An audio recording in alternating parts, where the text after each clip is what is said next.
to Brooklyn streets, got the hustle and the muscle, but the vision sleeps. Innovation locked up waiting to be freed. We got the roots, but we gotta plant the seed.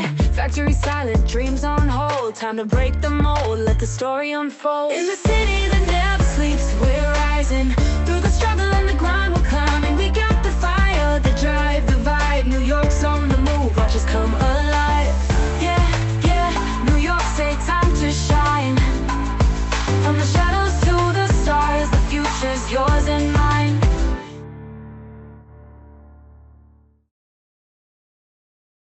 Welcome, everyone. I'm very happy to have everyone here in person and virtually. There was a plan. This is a different plan, and we're going to roll with it. We are here with at the offices of Clyde and Company. Very grateful for them making this space available to us. This New York Space Business Roundtable, for the since February, we've been running a series. So this is the second in the series about the intersection of government and commercial space. Last February, well, this past February, we did a session on the US environment with commercial space and just the dramatic changes that we were anticipating with the incoming administration. And today we are going to explore India rising, exploring the spacefaring nation that is in rapid transition. Over the past few years, India has shifted decisively from a state-led model centered on ISRO policy to a drive for commercialization, private enterprise, and global partnerships. Major reforms, including a liberalized FDI caps and creation of in-space, are creating new pathways for businesses, while companies like Pixxel and Dhruva, who are here today with us, are signaling India's readiness to compete on the global stage. But with this growth comes complexity, from regulation and legal frameworks to market access and strategic alignment. Foreign and domestic players alike are navigating new terrain. Okay, so in this opening session, we're going to explore where India's space sector is headed and how businesses, both Indian and international, can participate in what's coming next. Can we go to the next slide? Thank you. So first things first, we want to thank our sponsors who are making it possible for us to be here. First of all, Clyde and Company, which is a global law firm known for helping clients navigate risk in complex and evolving sectors. Their New York team, of which Liz Evans is in the room and is our SSPI's general counsel, brings deep experience in aviation, aerospace, and maritime law. Today, we're very grateful for them hosting us today at the Chrysler Building. TMT Law Practice is founded by Abhishek Malhotra, who is also on the panel with us today. TMT Law Practice is a full-service law firm with deep expertise across telecommunications, technology, media, and emerging policy. They advise clients on everything from IP protection to regulatory compliance across India's fast-changing landscape. And Dhruva Space, founded in 2012, Dhruva Space is a national award-winning space technology company based in Hyderabad. They offer end-to-end solutions from satellite platforms and Earth stations to launch integration designed to power space-based applications here on Earth and beyond. So again, thank you to our sponsors. I'm going to ask our tech team, Ari, if you see Chitan, Chitan, if he's in the room, if you can let him in as a panelist.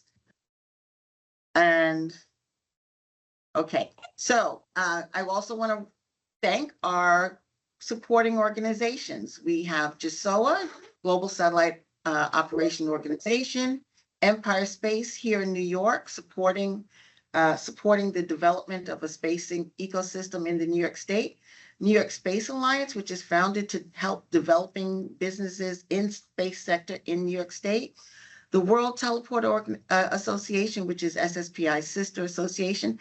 And of course, the U.S.-India Business Council, Jay Gullish, is an executive director there, and he's also on our panel today.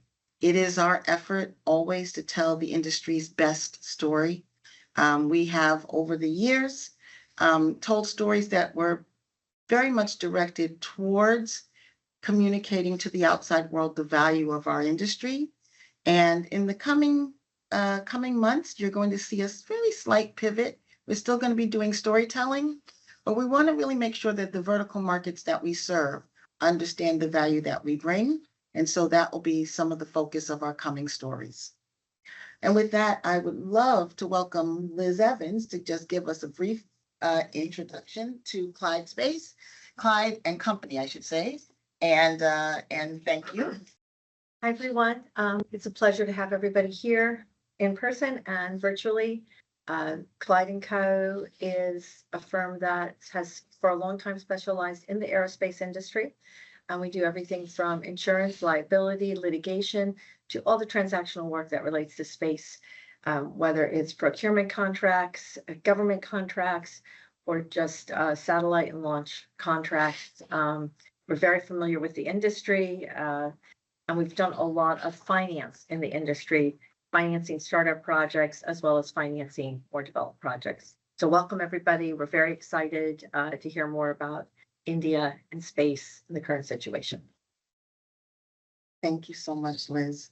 And thank you all again for being here. This session, just so that you know, is being recorded. We're going to have a robust conversation, do a little table setting with this opening session, just kind of getting ourselves familiar with the ground that we're playing in today. And so to do that, I am looking forward to introducing to you our panelists for today. So starting with Jay Gullish, U.S.-India Business Council. Jay leads digital policy initiatives at the U.S.-India Business Council, working to advance commercial and strategic ties between our two countries. With more than 25 years experience across tech, cyber, and aerospace policy, including 5 years in India, he brings a sharp bilateral lens to today's conversation. Abhishek Malhotra, TMT Law Practice. He is a senior advocate with the government as of now, and also he is the founder of TMT Law Practice with 25 years of experience in regulatory, commercial, and intellectual property law. He is widely regarded, certainly in the SSPI community, as a go-to legal advisor on policy shaping India's telecom, broadcasting, and satellite communications sector. So we're very happy to have you. Here in the room with me, Vivek Mittal, is it Mittal or Mittal? Mittal. Mittal, okay, is the CEO of VegaMX, where he merges financial systems with geospatial and AI technologies. With a background in capital markets, aerospace, and risk analytics, he brings a global investor's perspective to space, climate, and national security applications. Vivek, welcome. Thank you. And then Akash Parekh, is Parekh? Yeah. Got it. Okay. Is the chief commercial officer at Pixxel, a company building a hyperspectral satellite constellation for daily global Earth imaging. With a strong track record in international sales and agricultural technology, he leads Pixxel's global market expansion and data partnerships. And so with that, gentlemen, welcome. And we're going to jump right into this conversation. I'm going to lead off this way. I have a single question that I'd like to ask everyone to respond to. I'm going to give us 3 minutes each to have a reaction. And then we'll see where the conversation takes us. So here's the question. What do you see as the most important factor enabling or constraining India's emergence as a global commercial space player over the next 5 years? So with that, I'm gonna ask Vivek to start us off. Yeah, thanks so much. So just some facts and figures. India is angling for 10% of the space market in the next 7 to 10 years. So targeting about $40 billion in revenue. And the space sector has been liberalized. So, we're looking at over 200 plus companies in the Indian ecosystem, a very aggressive new space, policy of 23, which lays a regulatory framework for IP, for liabilities, for launch protocols, for space debris management. Then FDI, foreign direct investment, that's been liberalized, super important. So, as much as if I remember correctly, 75% in satellite companies, up to 50, maybe like 49% in the launch companies. And then, of course, you have the significant cost advantage that India has traditionally enjoyed. And you see that in the IT sector. And we expect a similar dynamic will unfold in the space sector as well. Some challenges, traditional market in terms of very strongly government controlled, the state controlled top-down, situation where, for example, ISRO itself is a customer and also the competitor. So, but these things will, open up in the next, few years, and investment. So, from what I'm personally seeing, there's a thriving situation at the seed level or even pre-seed level. With good ideas are getting funded, but somewhat more mature, mid-mature companies, Series B and all are. There's certainly an effort required to scale up, but that's just going to happen in the lockstep with the maturity of the ecosystem. As the demand signal gets stronger and shorter from just MOUs and LOIs to real serious hard contracts, it'll give a very definitive signal to the investors, right? So then you will see everything happening in lockstep. And then, there are some hardware, I wouldn't say issues, but, they just have to ramp up again, And downstream, you have upstream rockets and space stations and satellites, and then downstream you have applications. So the downstream segment, as you could argue, is an IT play, massive data information management systems, applications. And India has already, traditionally enjoyed this significant advantage on account of ISRO's establishment and you converting pixels to information to applications. It's just that the new legal structures of private companies coming in and taking it to the next level, where they're serving simultaneously, in my view. I mean, not just the Indian market, but also, global markets, because space and satellites on day one are strategic assets. So India is only 2% of the Earth's land surface, even though it's the biggest country. But it's a global play, and it's also a dual commercial military play. Anyway, I'll stop and then I can add more later. Thanks. Okay, Akash, what do you think? Yeah, I think Vivek set the stage really well for this. So I'm gonna add a little bit more flavor. The Indian space tech moment really started in 2020. I'd say it's really the last 5 years that have seen the most action. And it's been since the establishment of InSpace. So that's basically like a single window agency to be able to look at promotion and participation in all kinds of space activities. Last I checked, towards the end of 2024, the number of startups was 400 coming out of India. And literally 5 years ago, the space sector was pretty much just ISRO, right? It really was like a government, like a state-led industry altogether. So there's been 400 private sector startups, FDI relaxation up to 74% in like certain sectors, and then up to 100% with like certain approvals, the automatic route enablement, etc. The biggest impact that that's had is that it's given us access to global capital, which means we are now able to basically fundraise from all around the world. Like the cap table can look extremely diverse, and very mature investors that basically can make big bets and take big risks and have the appetite for something like that have now come in, right? Which is really good to be able to then also get the Indian VC ecosystem to be able to up its game. So that's happened. In addition to that, it gives us access to global talent, and it sends a very strong signal to all the critical infrastructure players that dealing with companies that have a lot of India exposure should be very, very simple, and that India is going to be a serious player now in this particular segment. So I would say that's the single biggest enabling factor that has taken place. The vantage point has been cost, but not at the compromise of quality. It is still world-class engineering, and it ends up being on average 1/3, 1/5 the cost. So especially all the new space players that they've come and shaken up a lot of the legacy establishments that have typically gone for government contracting, bus manufacturing, etc.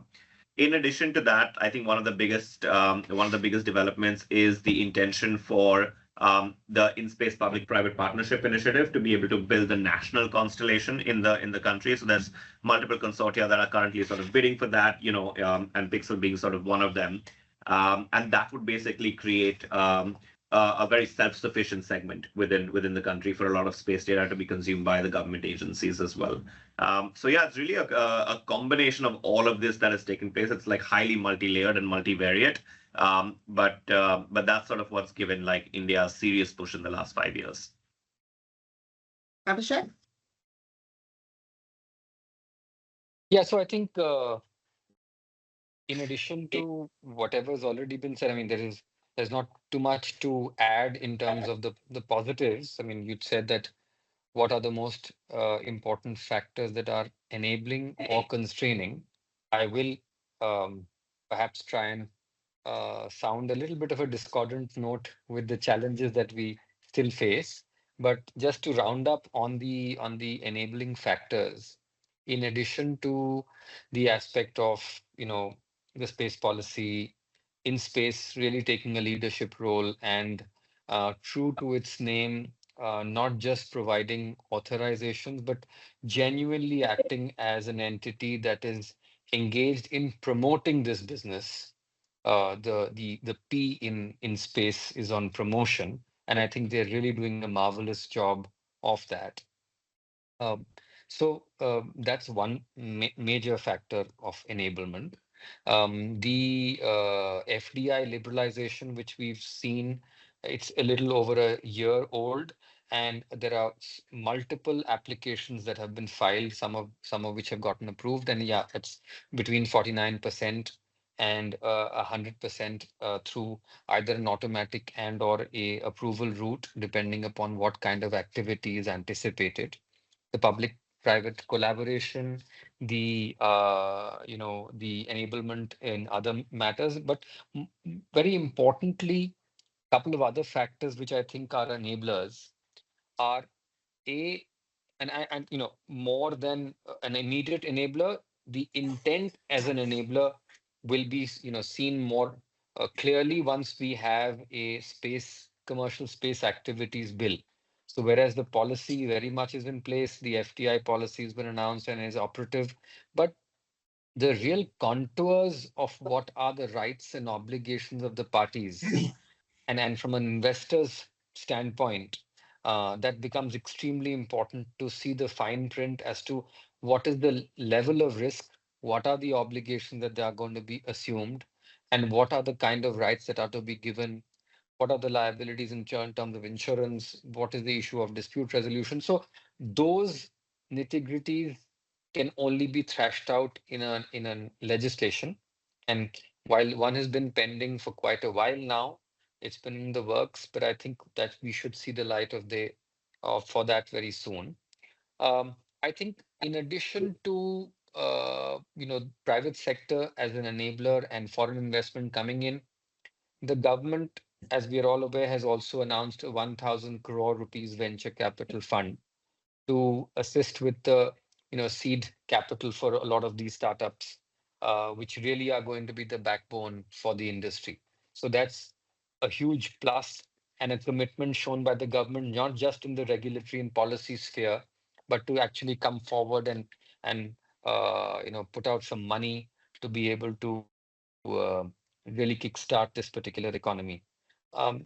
Just very quickly, the challenges that we anticipate, which need to be cleared. As I said, the space activities bill has been very much on the cards, but that's 7, 8 years old news, and we still haven't seen it. So that needs to be expedited.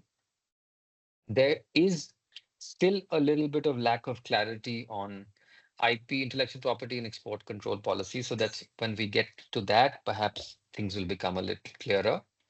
And I would think that we need to really spruce up our ground infrastructure. I think we have inadequate ground infrastructure at this juncture. Spectrum allocation is something which has been spoken about. We've oscillated between a possibility of auctions to administrative authorizations. Now we have recently had an announcement where there is a further fillip given by the Telecom Regulatory Authority of India in terms of how that should be actioned, but it's a process that is still ongoing. And the clearances, at least in the FDI space, have been slower than what is anticipated. So I think that largely that's kind of a summary of what I think are the enablers and the challenges. Thanks. Over to you, Jay. Great. Well, first, thank you, Tamara, for having me as a longtime champion of the commercial space sector in India and its relationship with the United States. This is really a great opportunity. There's clearly an incredible amount of energy. There's been a huge amount of policy reform, but there's still a lot of work to do. Before I go into my comments, I just do want to thank SSPI and the sponsors, Dhruva, TMT Law Practice, and Clyde for having me here. These types of debates and conversations are really critical because having been involved in these conversations for over a decade now, there's often a disconnect between how India views the commercial space world ecosystem and how the United States does. And that generates a lot of differences in how we define it, how we think about it, what are those objectives. And I think that's just really an important initial comment so that when we talk with our Indian counterparts, that we actually understand sometimes, even though we're using the same words, we're actually looking at things from a different point of view. So with that in mind, I actually want to build on what others have said so far. I mean, I think Vivek articulated that the last 5 years have been tremendous in the policy reform space around, particularly with respect to private sector enterprise. We still have a long way to go. While we should congratulate the government of India, there's still a lot of implementation. For those of us on the ground, as Abhishek kind of alluded to, there's lots of hiccups, whether it's FDI approvals, whether it's SATCOM equipment testing, whether it's actual operations of foreign companies and Indian orbital slots. There's a whole variety of things that, while on paper and the indications are positive, we're not there yet. And so I think that's kind of mission critical. We have to get there to actually call this a successful transition. The second thing is that, and I think it was Akash had mentioned, that India has created a huge startup ecosystem, and that's 100% true. And however, we often lose sight of very large primes in the Indian environment, L&T and Godrej and Tata and others, that really do, by and large, at least from a revenue point of view, kind of dominate a lot of the actual space activity. They don't dominate the narrative and the excitement and sort of new things going on, that's for sure. But there is a tremendous, we have to pull them into the commercial space piece. So, and the last thing I would mention, and going back, Vivek also mentioned the IT world. There's no doubt that India has incredible talent, has skills, has costs at scale that are really unique, and a lot of companies will utilize those.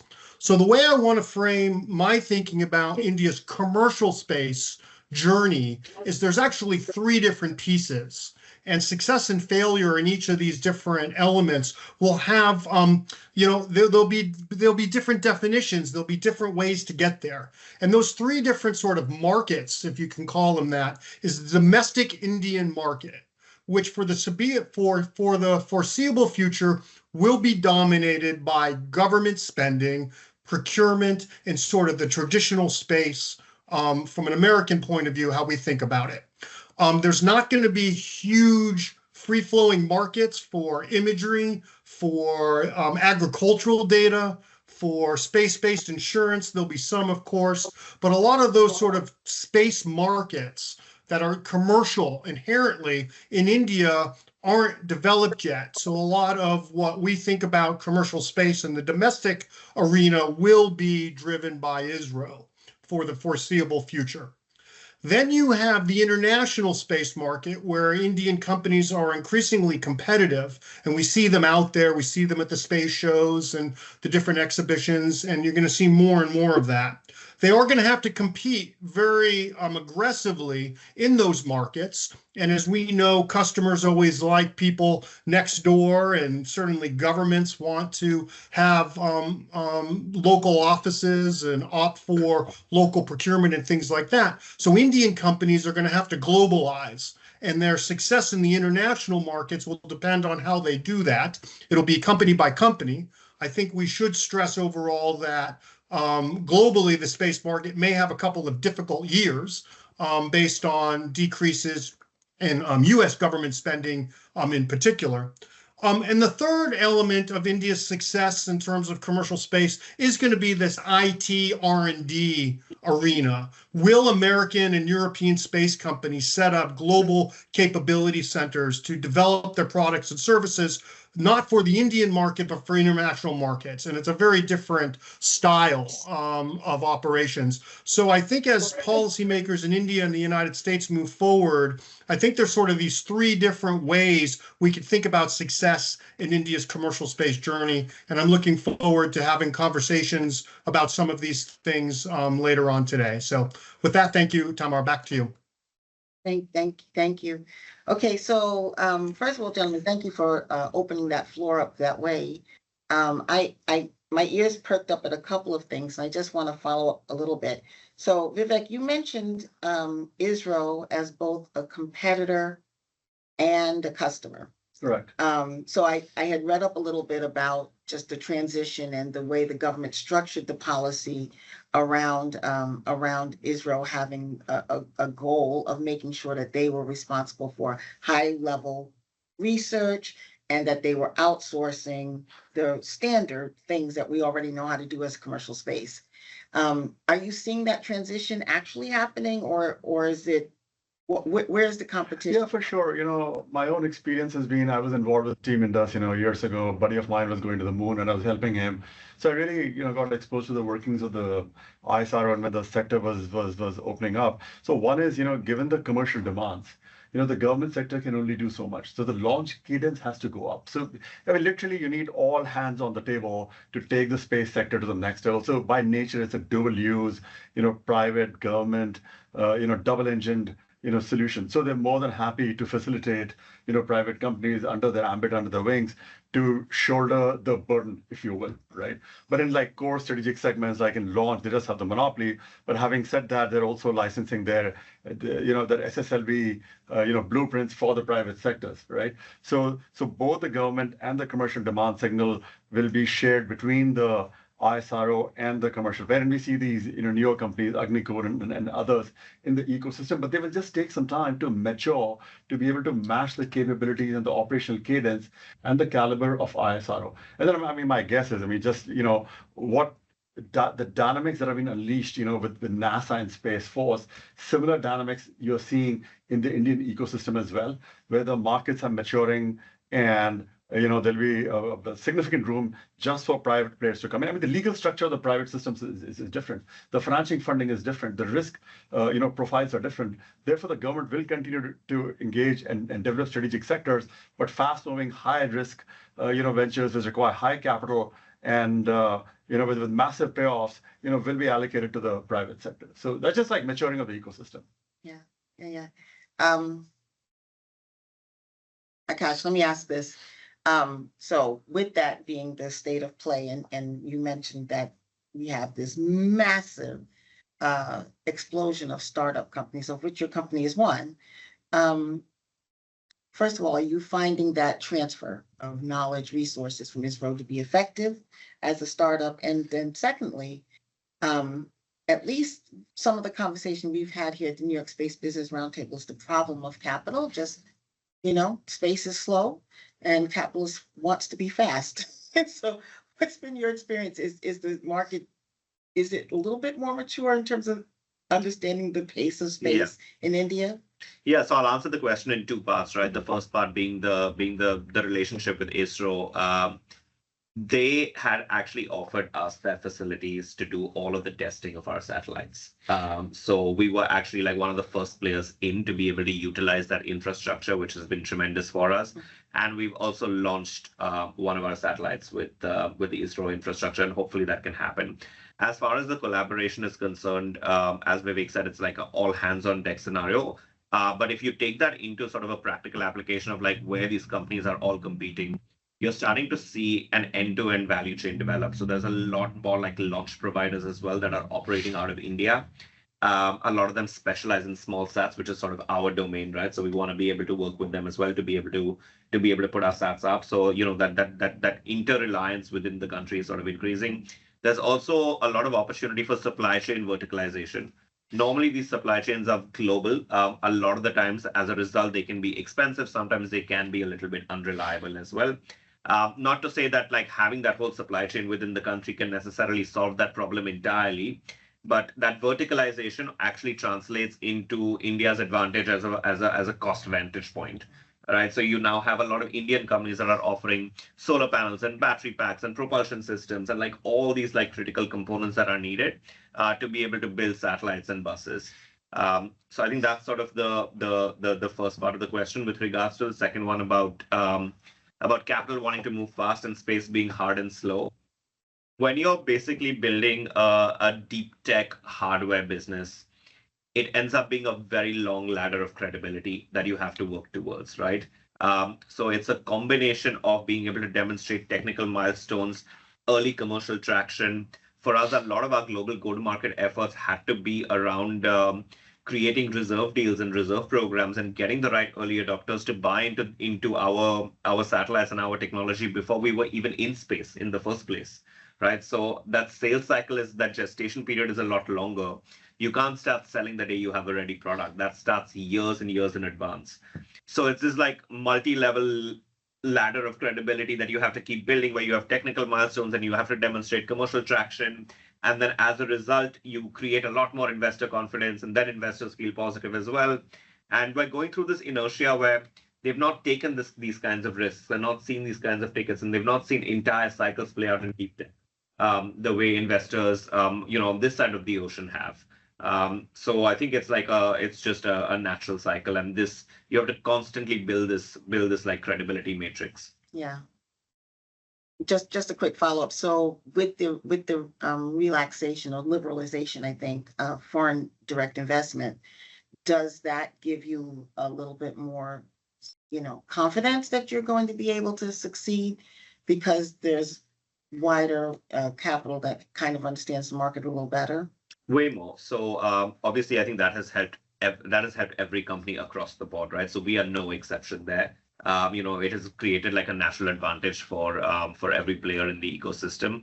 I think sort of more importantly, like the thing that has also moved is that we're seeing a lot of demand from the Indian government themselves, right? They want to have an indigenously owned and operated constellation of their own. They want to sort of just the Indian dynamism as far as infrastructure is concerned is massive. So I'd say that's like a lot more pivotal from a demand and customer standpoint.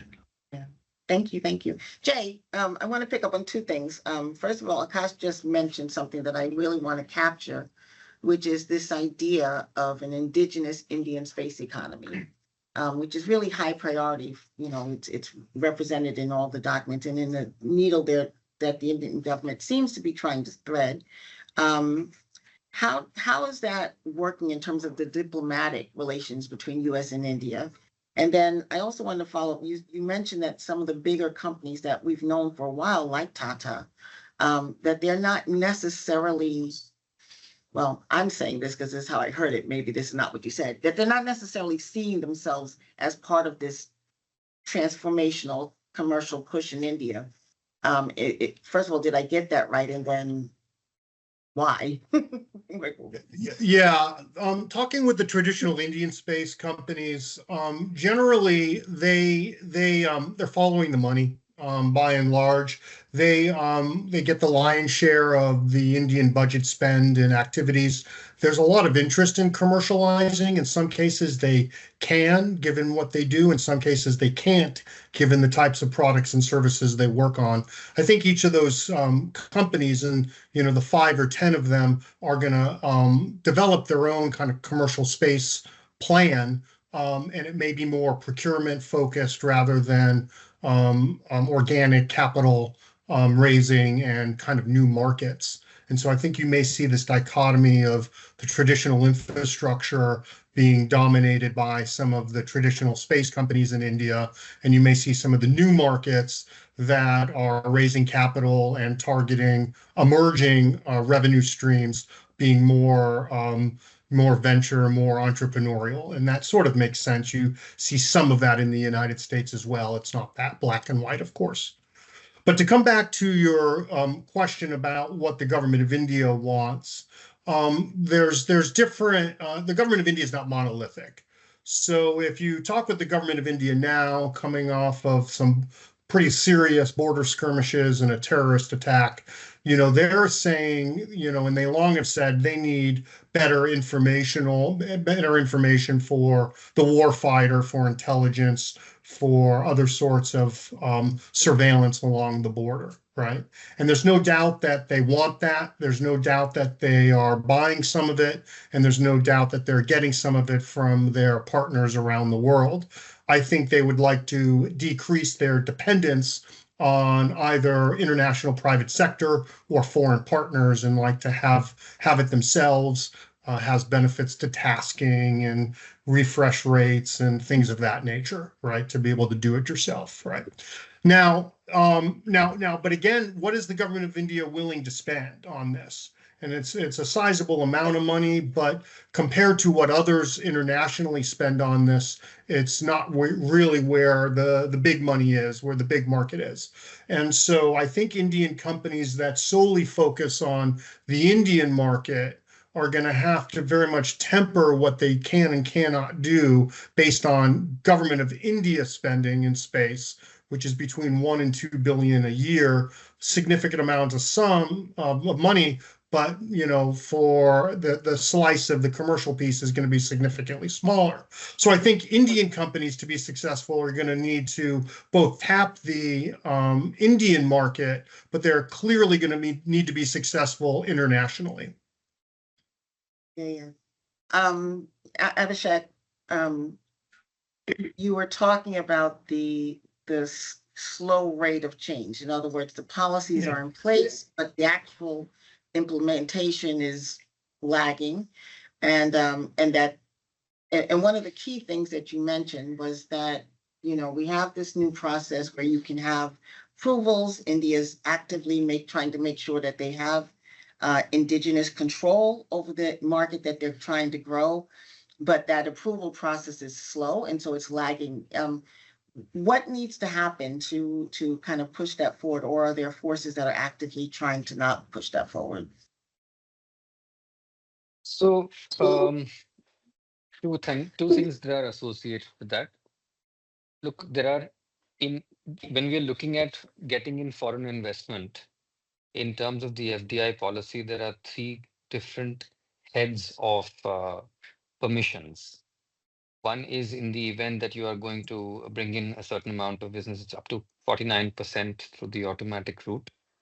The other one is 76, and the third one is 100%.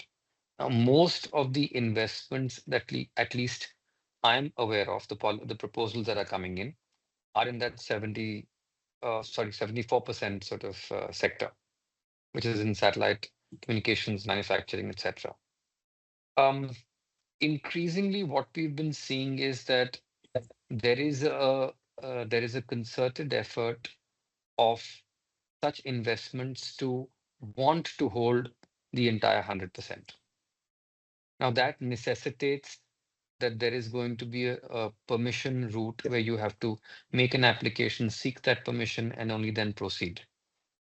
We've also seen instances where InSpace has granted the authorization to carry on that business, but the foreign investment proposal is yet to see the light of day. Most of the clearances that are required for a company to get authorization and for the same entity to also get the foreign investment confirmed are largely the same. So the position that I'm trying to advocate is that why have this dual sort of structure? Once you have carried out the relevant checks through InSpace, to get you the authorization. And mind you, it's not just InSpace that gives the authorization. There is an in-principle authorization given by InSpace, and then that application is forwarded to the relevant ministries for their approval. So you have a multi-ministerial sort of setup which already has given that approval through the process of authorization. And then you go to a parallel set of approvals for foreign investment.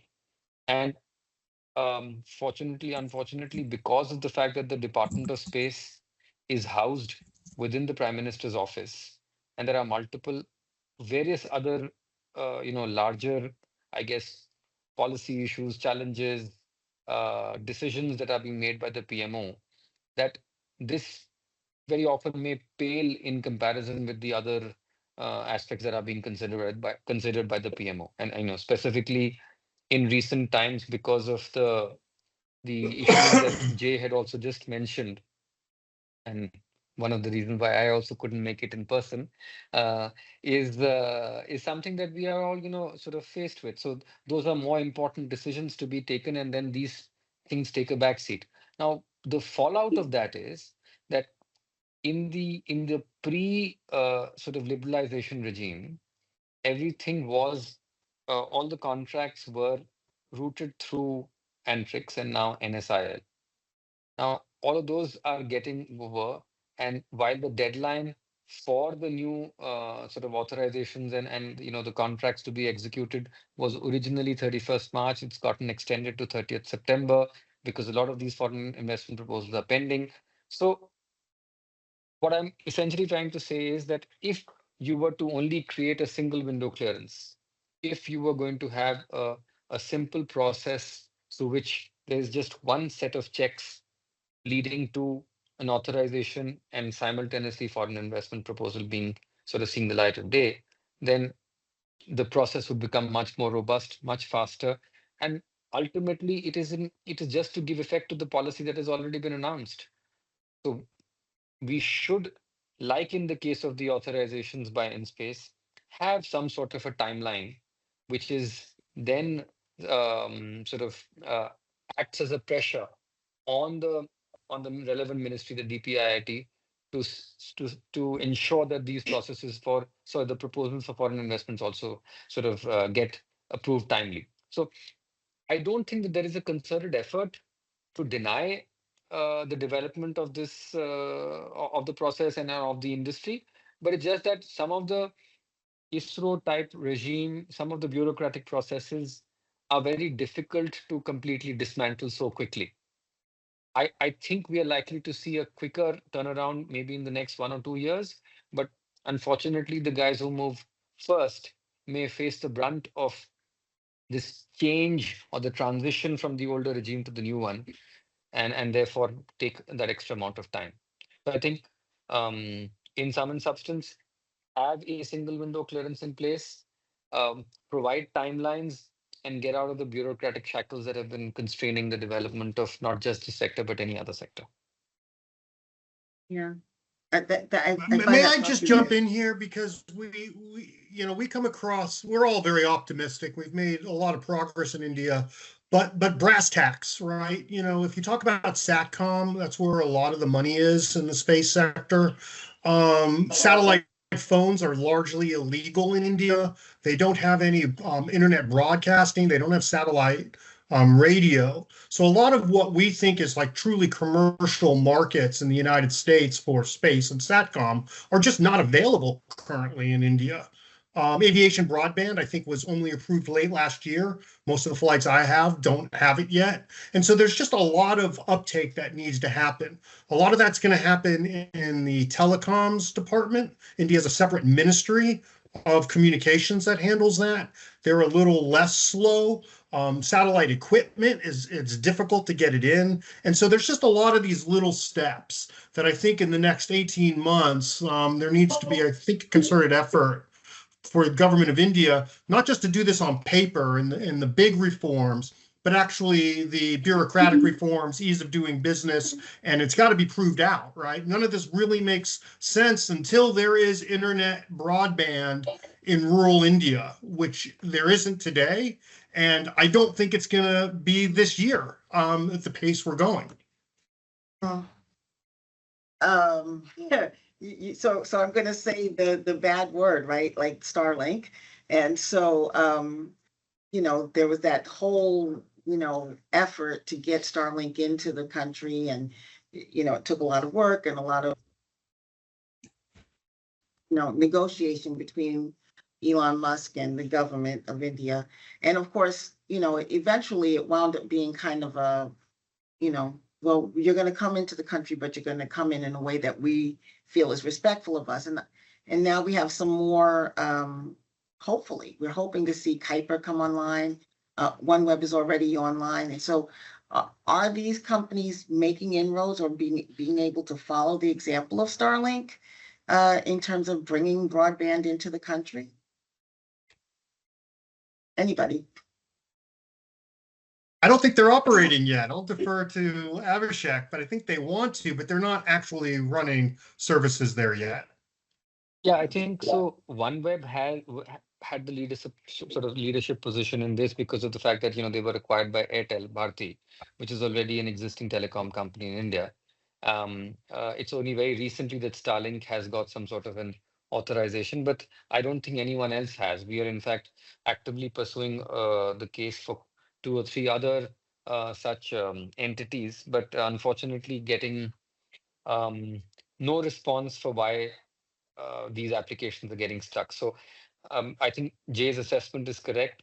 I don't think we will see commercial deployment, even if these permissions are granted in the course of this year, in the next 2 or 3 or 4 months. I don't think we're seeing commercial deployment till next year, at least.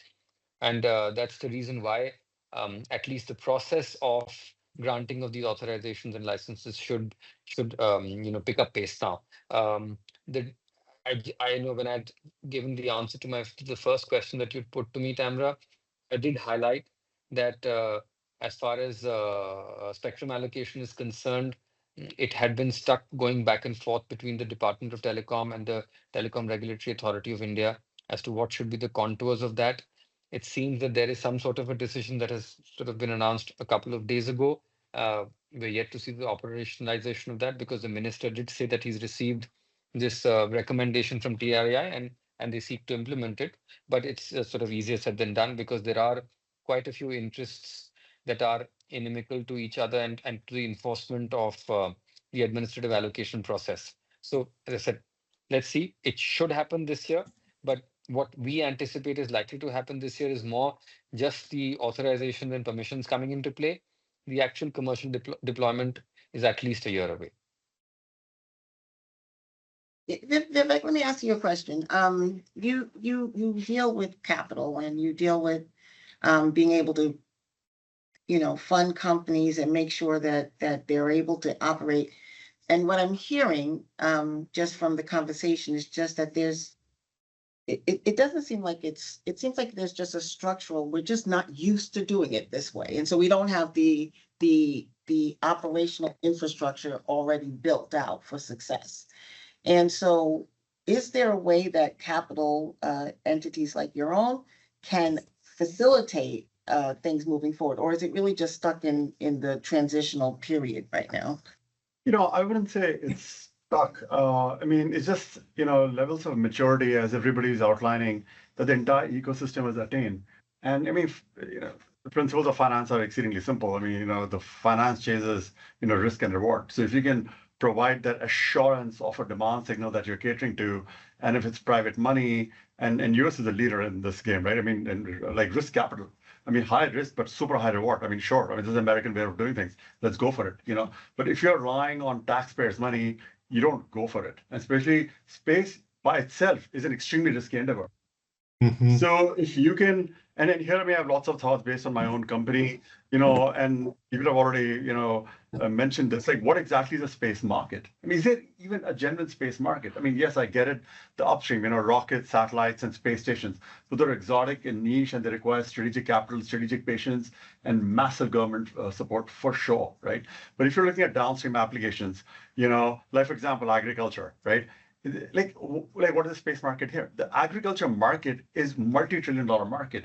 There's no agriculture company, and it's a strong statement, that can survive without space data. If you want to do corn modeling or mapping or monitoring from Kansas to small farms of Maharashtra and India, I mean, you're talking about you need global space capabilities, right? So that first of all, you've got to define what the market is. Is this space data being used for, as a catalyst or amplifying the agriculture finance market? So you have ag tech, then you have financial services. Then likewise, similar dynamics unfolding in all the sectors, geospatial.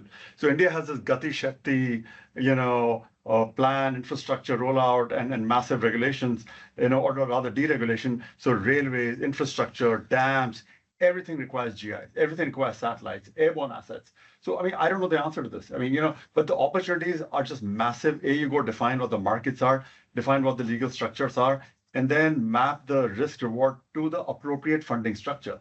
So even here, there's a game behind the game. I mean, it's a traditional VC, one trick pony, worked out in Silicon Valley, the SaaS model, that's not going to work. So you need like innovation, both on the funding side as well, to map and marry that funding structure to the appropriate technology architecture that you have. Yeah. So. Yeah, No, just adding to that, it's the agricultural market is a great example. So is the telemedicine, for example. It's a huge potential that when it did begin, ISRO actually kind of pioneered that for the rural areas and those areas that could not get that connected. But then, as in maybe other cases, it was a test project and it fizzled out. But the opportunity for the private sector to engage and to partner with, let's say, hospitals and actually put this into commercial use is massive. So yeah, I mean, I think the opportunities are certainly there. The policy enabling environment is put in place. Foreign exchange or foreign investment policies are in place. I think it's now a question of just implementation. Okay. This has been a really phenomenal discussion. I have one last question. I'm over time, and so I'm going to be respectful of time, but I have one last question, just from the last little round of discussion. Akash,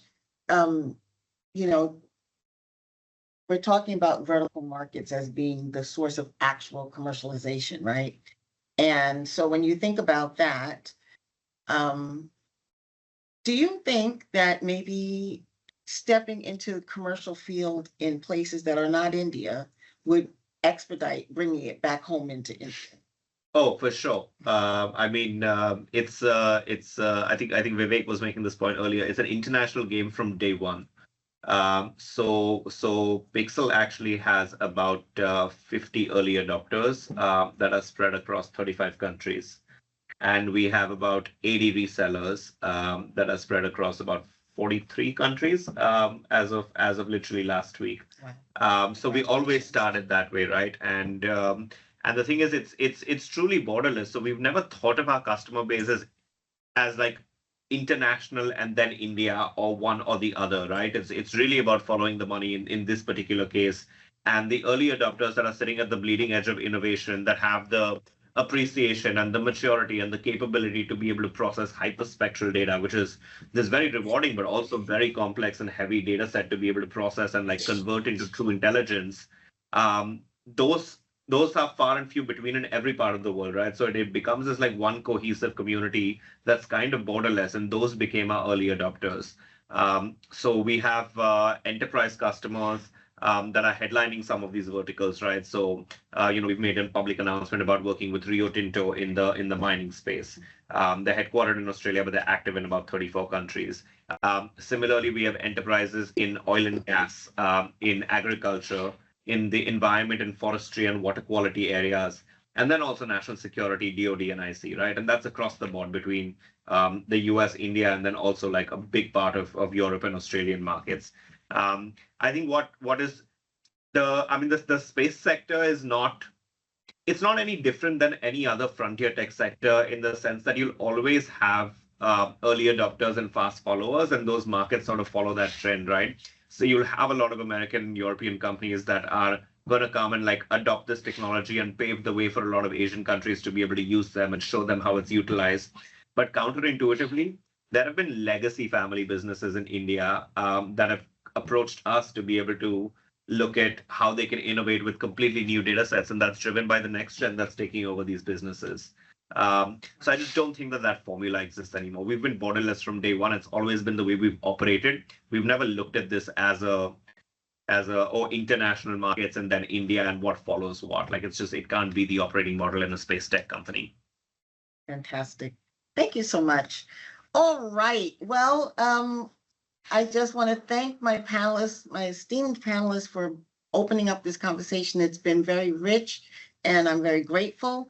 Right now, as we speak, we're talking about securing this future of space. That is a campaign that will be ongoing throughout the rest of the year.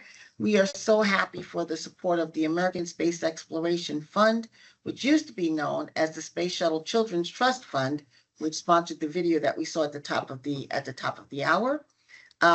This campaign is really talking about what does it take for our future in space to be ongoing, for us to continue to have access to space. What does it take for us to continue to build out the economy that we all know and love? So we're running videos, we're having conversations and podcasts, conversations like these. Thank you, Liz, for your support of the American Space Exploration Fund and helping us to be able to do this in conjunction with them. Next slide. Next month, no, that's not true. Next roundtable in August will be, gosh, that's not legible, but okay, August 2025. We'll be continuing this conversation. This series, as I've been mentioning, is a conversation ongoing about government, the intersection of government and commercial space. Our next episode will be at Millbank, Space Smart. You see there the train station, that's where we're going to be, Hudson Yards, in August 2025. And once again, I want to thank Dhruva Space, TMT Law Practice, and Clyde & Company for hosting us. And with that, thank you all for being here.